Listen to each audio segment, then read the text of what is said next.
স্বাধীনতা, গণতন্ত্র ও নারী শিক্ষা সহ দেশ গঠনে সার্বিক অবদানের জন্য পুরস্কার পাচ্ছেন এবারে বেগম খালেদা জিয়া মরণোত্তর।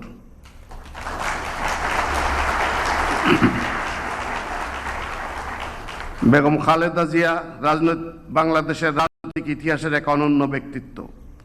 তিনি 1946 সালের 15 আগস্ট দিনাজপুর জেলার একটি সম্ভ্রান্ত মুসলিম পরিবারে জন্মগ্রহণ করেন। তিনি দিনাজপুর সরকারি বালিকা উচ্চ বিদ্যালয় এবং পরে সুরেন্দ্রনাথ কলেজে অধ্যয়ন করেন। বেগম খালেদা জিয়া বাংলাদেশের প্রথম নারী প্রধানমন্ত্রী ও 3 বারের নির্বাচিত প্রধানমন্ত্রী এবং বাংলাদেশ জাতীয়তাবাদী দল বিএনপির প্রাক্তন চেয়ারপারসন।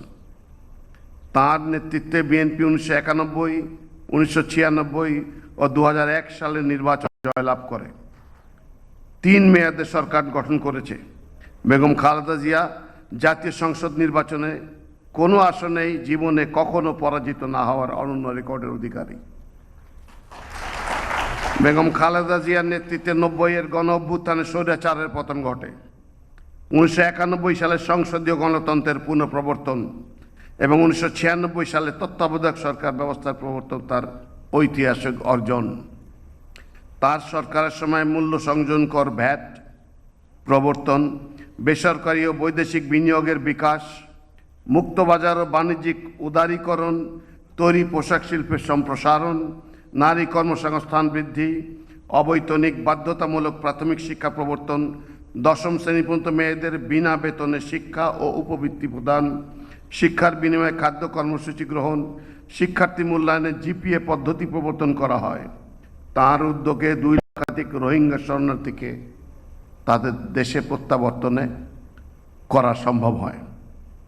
আপসীন নেত্রী বেগম খালেদা জিয়াকে অসংখ্য মিথ্যা মামলা এবং বারবার গ্রেপ্তার ও রাজনৈতিক প্রতিহিংসার শিকার হতে হয়েছে। পতিত ফ্যাসিবাদী সরকার 2018 সালে তাকে পুনরায় গ্রেপ্তার করে। দীর্ঘ কারাবাসে তিনি গুরুতর অসুস্থ হয়ে পড়লেও উন্নত চিকিৎসা থেকে বঞ্চিত রাখা হয়। 2024 সালের জুলাই গণ অভ্যুত্থানের পর তিনি মুক্তি লাভ করেন। 2025 সালের 30 ডিসেম্বর বাংলাদেশের অবিসংবাদিত এই নেত্রী মৃত্যুবরণ করেন।